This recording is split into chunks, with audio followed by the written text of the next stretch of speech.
Hello, good evening. How are you? I hope you're well. Let's go ahead and see what's going on with your reading. Okay.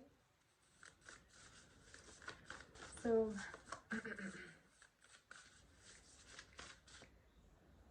okay, let's go ahead and see what's going on with your past lives. I really was actually drawn to this theme upon when I first started messaging you, or when we were chatting about personal readings. I could see this light around your crown is really beautiful. When I invoked a lot of your spirit guides, I asked for guidance. And a lot of this also has to do with the divine wisdom that you have acquired over years. So it was really interesting because right above your crown, it's not so much that you're a starseed. That's what I'm usually used to seeing, a lot of the, like a touch of violet, a touch of lavender, but I actually saw like a geometrical shape. So it really made me feel like Metatron was, or is, your guiding light during this time. And Metatron is perfect to work with right now due to his, his activation, due to his style. And there's something about symbols that may also bring forth some kind of truth and light into your life. And there's a lot of attention, naturally. You are born into this incarnation with a lot of attention, whether you know it or not. People really like to understand you. They like to be around you, or they like to kind of do things for you. And you don't really have to say too much. A lot of this is like a natural force.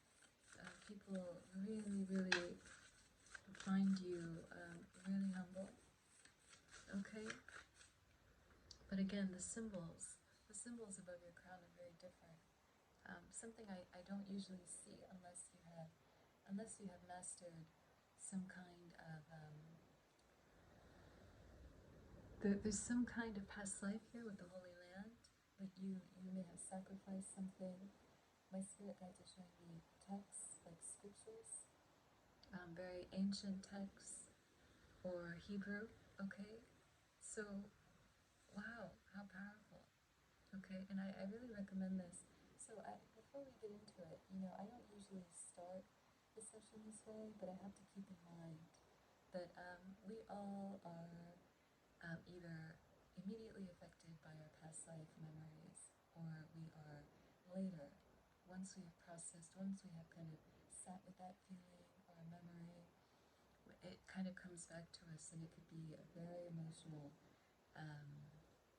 experience. So I wanted to make sure that I was, I actually heard it through the grapevine, and also through reading texts and little pieces of the universe, as a reminder to be very gentle about my introduction into this.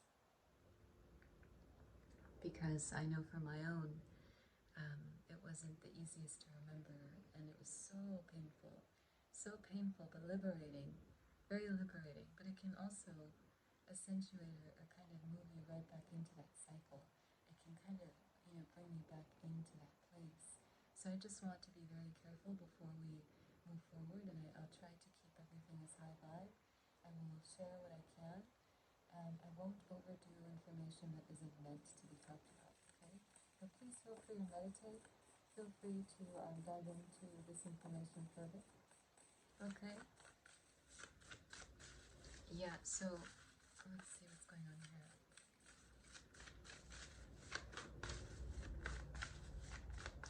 Okay, so right now in your life, I do see a lot of a major crossroad between Uranus and Pluto.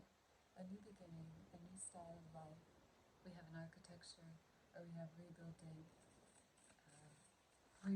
some kind of environment around you, a home environment.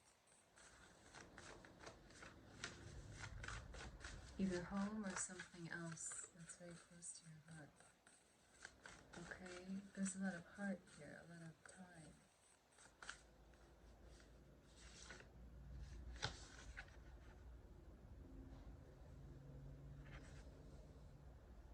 Okay, so sacrifice. there may be a feeling of pain when it comes to sacrifice, or a feeling of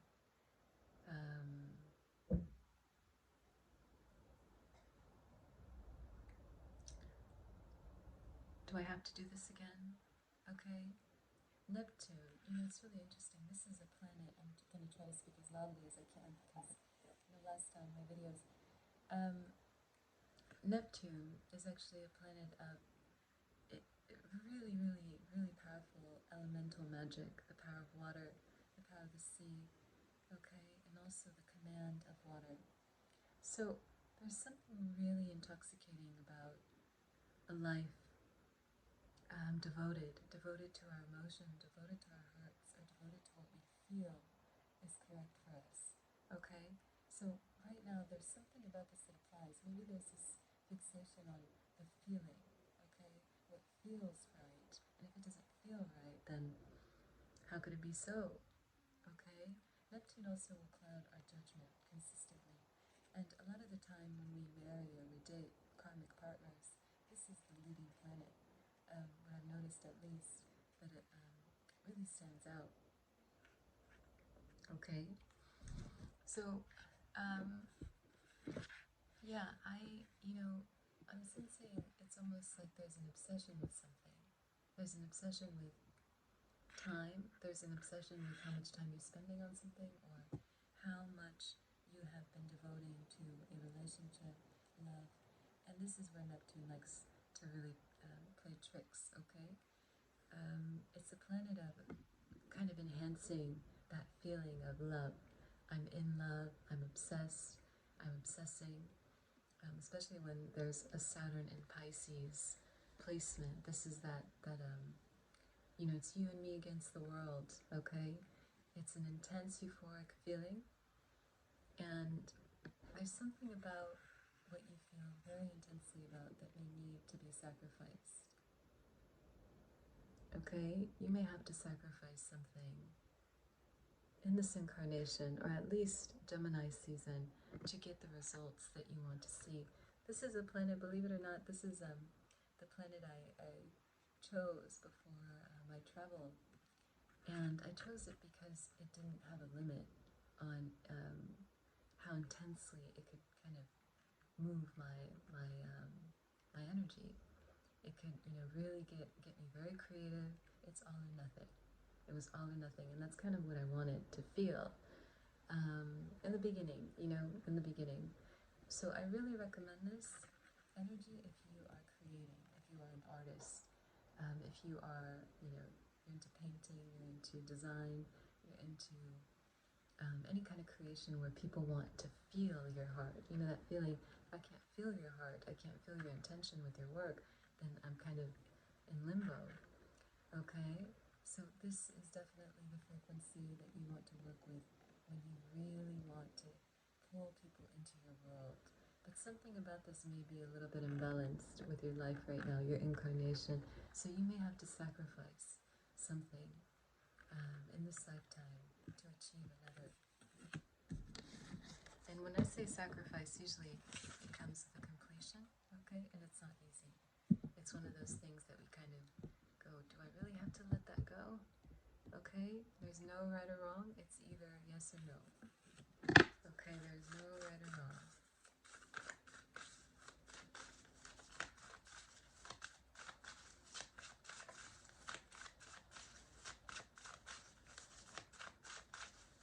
But there's this beauty around maybe even your thoughts, the processes of your thoughts, maybe even reevaluating something, okay? In this lifetime, your sacrifices will actually ground you, and you'll feel more connected to the earth.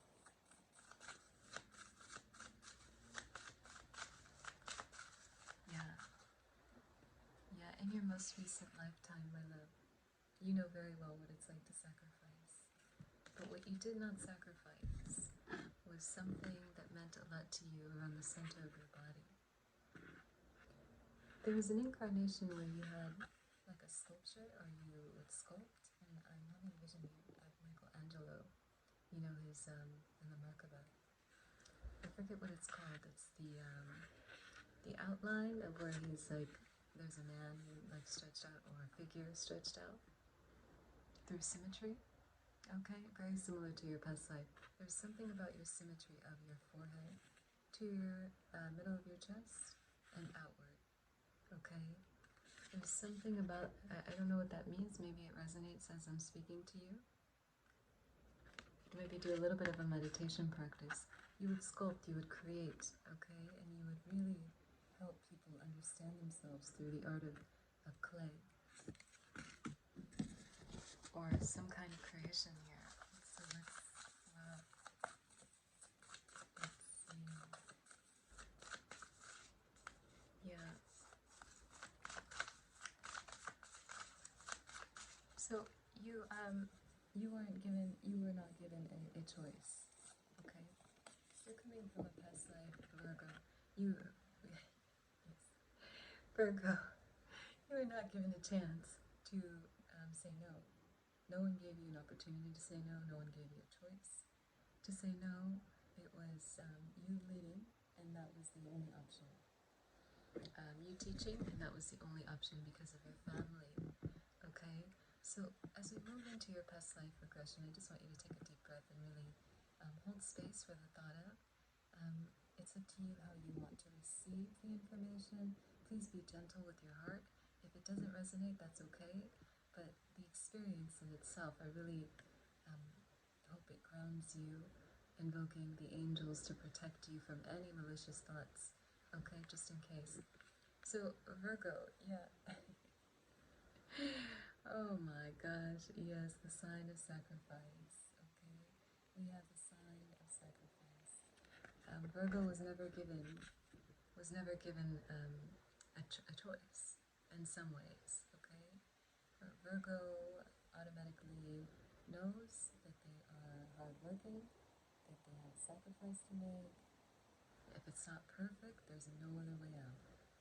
Okay, so you would sculpt in this recent lifetime, my love.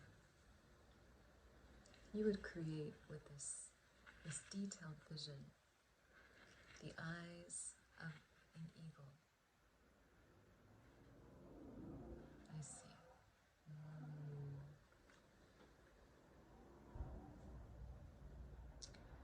I see. You know what's interesting is the spirit animals or spirit animals that you had that were guides. They were guides short term, and they would betray you. Not all of them, but the birds, they would betray you, or they would. You know, I don't want to say betray, but perhaps you took it this way because they were your messengers. There's something about the feeling of abandonment when they would turn their back on you. But that was only because the job was done, okay? Or something had completed, like a completion of the cycle. Wow. I analyze. Yeah. Yeah, I see a lot of sculpting, a lot of designing, a lot of lights.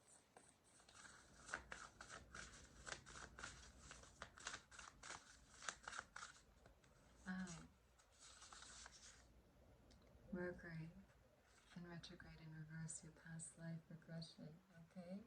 So yeah, this was a life.